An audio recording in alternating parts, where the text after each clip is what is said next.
Sejam muito bem-vindos ao Todo Dia é Dia de Neuro. E aqui nesse canal a gente fala sobre neurociência, neuroanatomia e a neurofisiologia de uma forma muito simples e didática. Então se você quer aprender mais sobre neuro, eu te convido para você se inscrever no canal, você ativar o sininho para assim que eu postar um vídeo você já receber a notificação e também para você curtir esse vídeo aqui para mostrar para mais pessoas.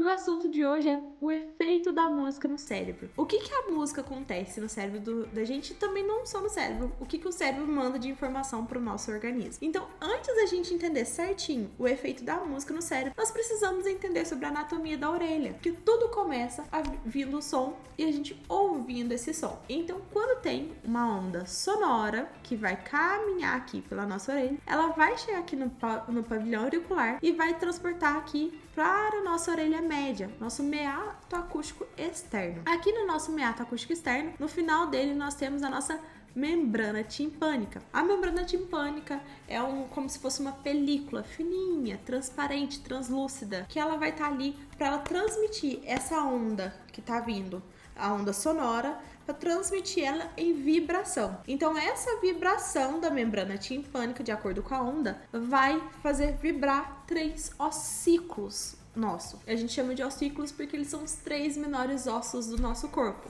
que vai ser o martelo, a bigorna e o estribo. Esses 3 ossículos, de acordo com a vibração da membrana, vai movimentar, e esse estribo é conectado lá na nossa janela da cóclea. E essa janela vai levar, pode ter tanto aqui, a gente tem o nosso vestíbulo, mas na nossa orelha interna nós temos a nossa cóclea. O nosso vestíbulo é relacionado ao nosso equilíbrio, ao nosso aparelho vestibular. Agora, nosso aparelho coclear é relacionado com a nossa parte auditiva. E aí, da cóclea, vai sair e vai levar lá pro nosso nervo auditivo. Então, tudo começa na nossa orelha. Então, vindo, a onda sonora bateu aqui na nossa membrana timpânica, mexeu, vibrou esses 3 ossículos, chegou lá na nossa janela da cóclea. O que acontece lá na cóclea? A cóclea, ela é como se fosse um caracol. Olha aqui, a gente vendo aqui. E ela aqui, ela vai ter 2 rampas, né? A rampa superior e a rampa inferior. E aí, essas rampas, elas contêm um líquido. E esse líquido vai de acordo com que a vibração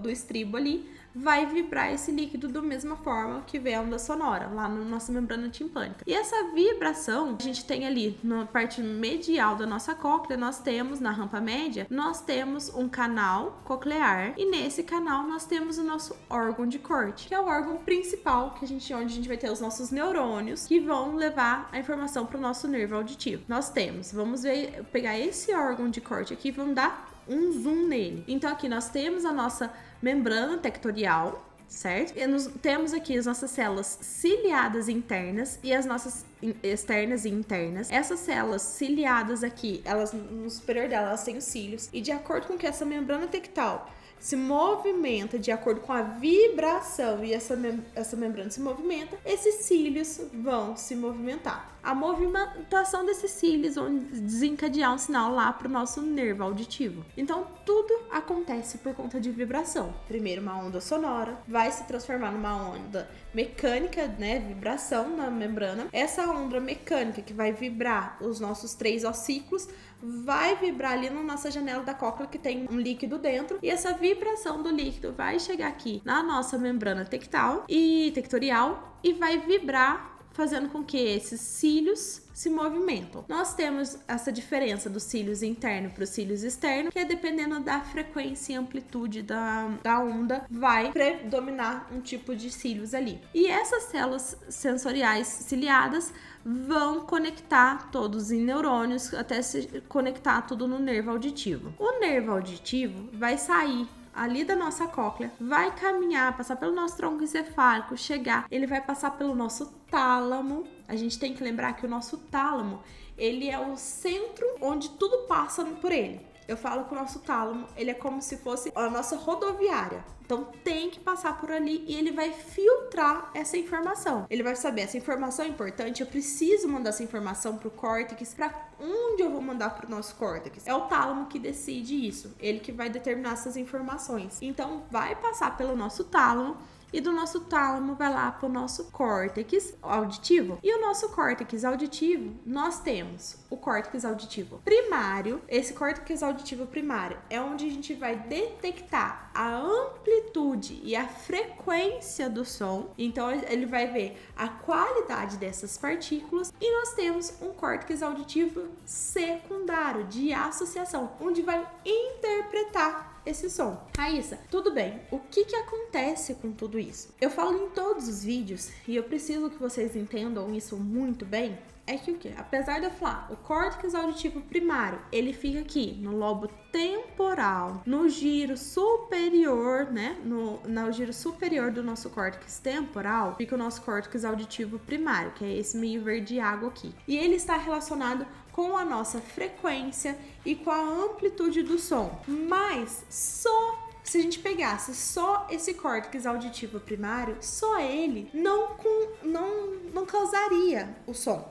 Porque o nosso cérebro, ele é todo conectado. O nosso cérebro, ele vai conectar com diversas áreas. Ele não vai conectar só o córtex auditivo primário. Eu tô ouvindo uma música, você sabe a letra da música, por exemplo. Se você sabe a letra, essa música pode trazer alguma memória. Pode trazer memória emocional. Se essa música, vamos supor, eu tenho a música que eu entrei no meu casamento. Então toda vez que eu escutar essa música, não é só o processamento da música, não. Eu tenho uma memória emocional, foi o dia do meu casamento. E aí eu vou desencadear diversos tipos de memórias por conta dessa música específica. Do mesmo jeito, músicas que podem trazer lembranças ruins, então pode ter relação com memória emocional, pode ter alguma experiência que você teve por conta dessa música, então desencadeia diversas ações. Muitas vezes você pode conectar, nossa, eu lembro que essa música eu tava no restaurante e eu comi essa comida, e você pode vir o cheiro da comida novamente. Então nosso cérebro é inteiro conectado. Eu vou ter o sistema límbico conectado com o meu córtex pré-frontal, ali pra eu ver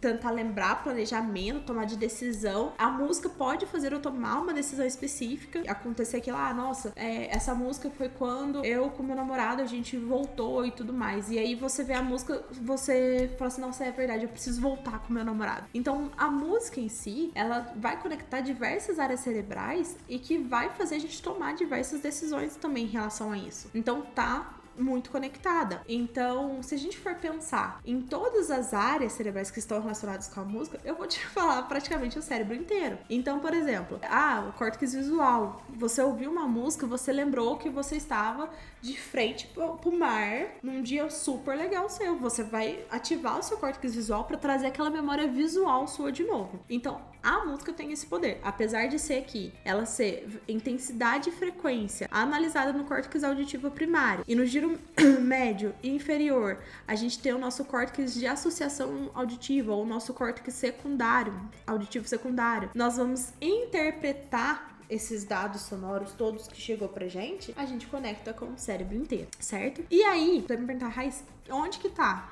Onde que eu vou conectar? Então a gente vai conectar o nosso córtex sensorial, porque pode trazer alguma memória sensorial, ou pode você desencadear uma ação sua sensorial. Vai ter, claro, o nosso córtex auditivo, o nosso corpo caloso. Nosso corpo caloso é a estrutura que vai conectar os hemisférios cerebrais. A gente vai ter uma aula falando sobre o corpo caloso. Ele é muito importante pra gente. O nosso córtex motor. A música pode desencadear você começar a se movimentar, você dançar. Então você ativa junto o nosso córtex motor pra lembrar, por exemplo, uma música, Macarena. Gente, eu acho que a geração mais novinha pode não conhecer Macarena, mas a minha, pra cima, eu tenho certeza que todo mundo conhece Macarena. Então, é natural você ouvir Macarena e você já começar com os passinhos de Macarena. Isso é uma memória motora desencadeada por uma memória sonora da música. Então tá conectado com a parte motora também. O nosso córtex pré-frontal, igual eu falei pra vocês, o nosso córtex pré-frontal tá relacionado com a nossa memória, com o nosso planejamento, planejamento, com a nossa organização, com a nossa tomada de decisão, a parte do nosso comportamento, e a música tá relacionada com isso. O nosso núcleo accumbens, a nossa amígdala e hipocampo, tá tudo relacionado também com o nosso sistema límbico, a parte emocional da música. Então tem músicas que a gente vai ouvir e vai realmente desencadear nossa choro, de tipo assim,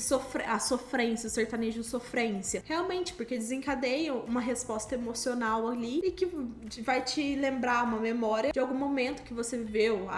Você viveu um momento triste num relacionamento. Essa música vai desencadear essa memória emocional ali. O nosso córtex visual, eu expliquei, essa música te lembrou uma praia, e o nosso cerebelo também tá relacionado com o nosso movimento. Então, resumindo, praticamente todos os lobos cerebrais estão envolvidos quando a gente fala de música. Temos o nosso lobo frontal no córtex parietal, nosso lobo frontal no nosso córtex pré-frontal, nosso lobo parietal no nosso córtex sensorial, temporal no córtex auditivo, occipital no córtex visual, núcleo accumbens, a amígdala ali tá perto da nossa ínsula, que a nossa ínsula também pode ser ativada. Então, praticamente todos os nossos lobos são ativados quando a gente escuta alguma música. Isso é extremamente importante. Por que a gente fala que a música é terapêutico? Realmente por conta disso. Você age em diversas áreas cerebrais e agora a gente vai ver diversos neurotransmissores que vão ser liberados quando a gente escuta uma música que vai desencadear algumas ações. Quando a gente fala de alguns comportamentos, vamos dar um exemplo de vícios. Quando a gente fala de vício, a gente sabe que o sistema que está predominante ali é o sistema dopaminérgico, que vai liberar a dopamina. Então a gente sabe, é um estímulo que vai liberar dopamina e que vai te dar motivação e recompensa. Perfeito. Só que quando a gente fala, por exemplo, de música, eu não consigo falar que é liberado um neurotransmissor. Isso é o impressionante da música, o efeito da música no cérebro, porque ela libera diversos neurotransmissores e por isso a ação dela é tão terapêutica que a gente consegue falar. Por exemplo, a música, ela libera adrenalina. A adrenalina tá escrito no livro Luta ou Fuga, porém a adrenalina é para deixar a gente animado, a gente agitado.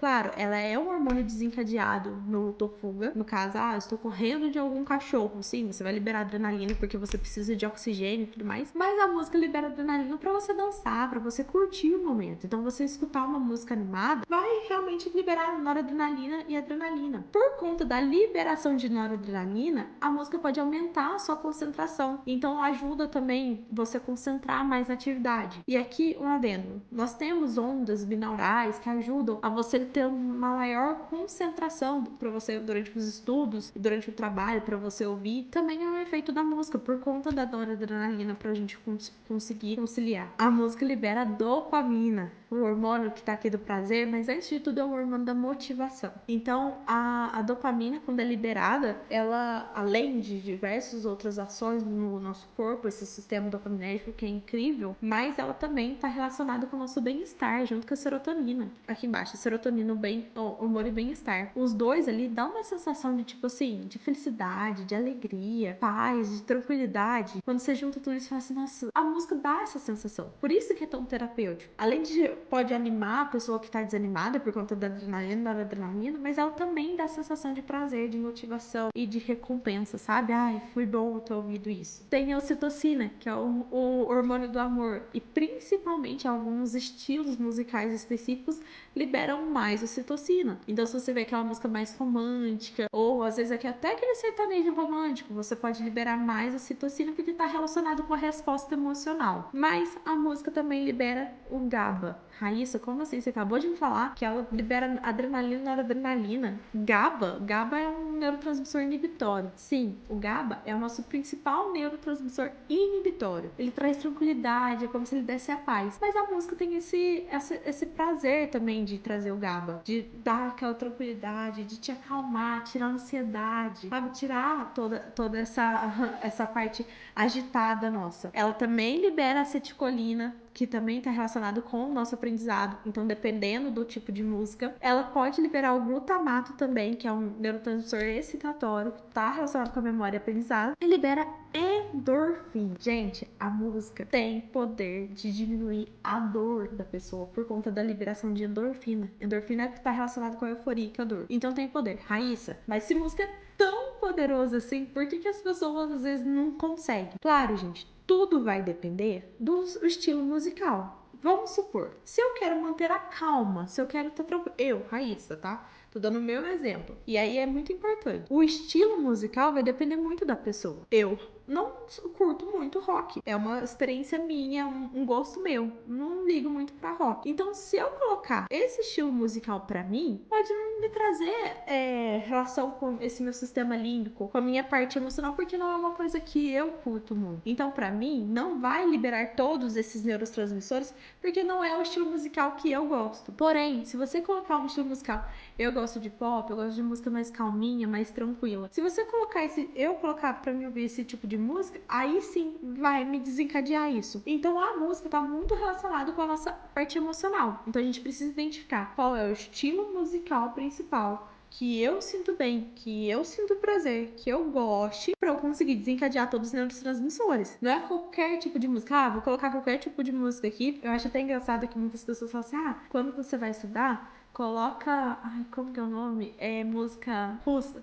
Coloca música russa, porque você nunca vai saber o que tá falando na letra. Sim, as pessoas falam realmente pra colocar, pra você não saber a letra, pra você não desfocar a atenção dos estudos. Porque se você ficar cantando a letra, você não vai conseguir fazer essas duas coisas ao mesmo tempo. Mas não vai desencadear todos esses neurotransmissores, porque você não tá tendo nenhuma resposta emocional. Realmente, quando você coloca esse tipo de música, é pra você blindar o seu meio externo aqui, barulhos externos, carro passando, cachorro latindo, porta abrindo, porta fechando, para você concentrar mais tempo naquela atividade que você tá fazendo. Mas essa música russa não vai fazer liberar diversos neurotransmissores para você, porque você não tá entendendo nada que tá acontecendo ali. Agora, ondas binaurais, a gente já tem estudos que provam que o estilo da onda, porque não tem até música, né? Não tem melodia, a onda sonora, sim, desencadeia esses neurotransmissores que ajudam o glutamato e a acetilcolina, que ajudam na memória e aprendizagem. Mas o mais importante, o que a música ocasiona? Depois que eu falei pra vocês de todos esses neurotransmissores aqui, o que a gente consegue tirar que a música ocasiona no nosso cérebro e no nosso corpo? Quando a gente fala de adrenalina e noradrenalina, a gente tá muito relacionado àquela pessoa mais desanimada, aquela pessoa mais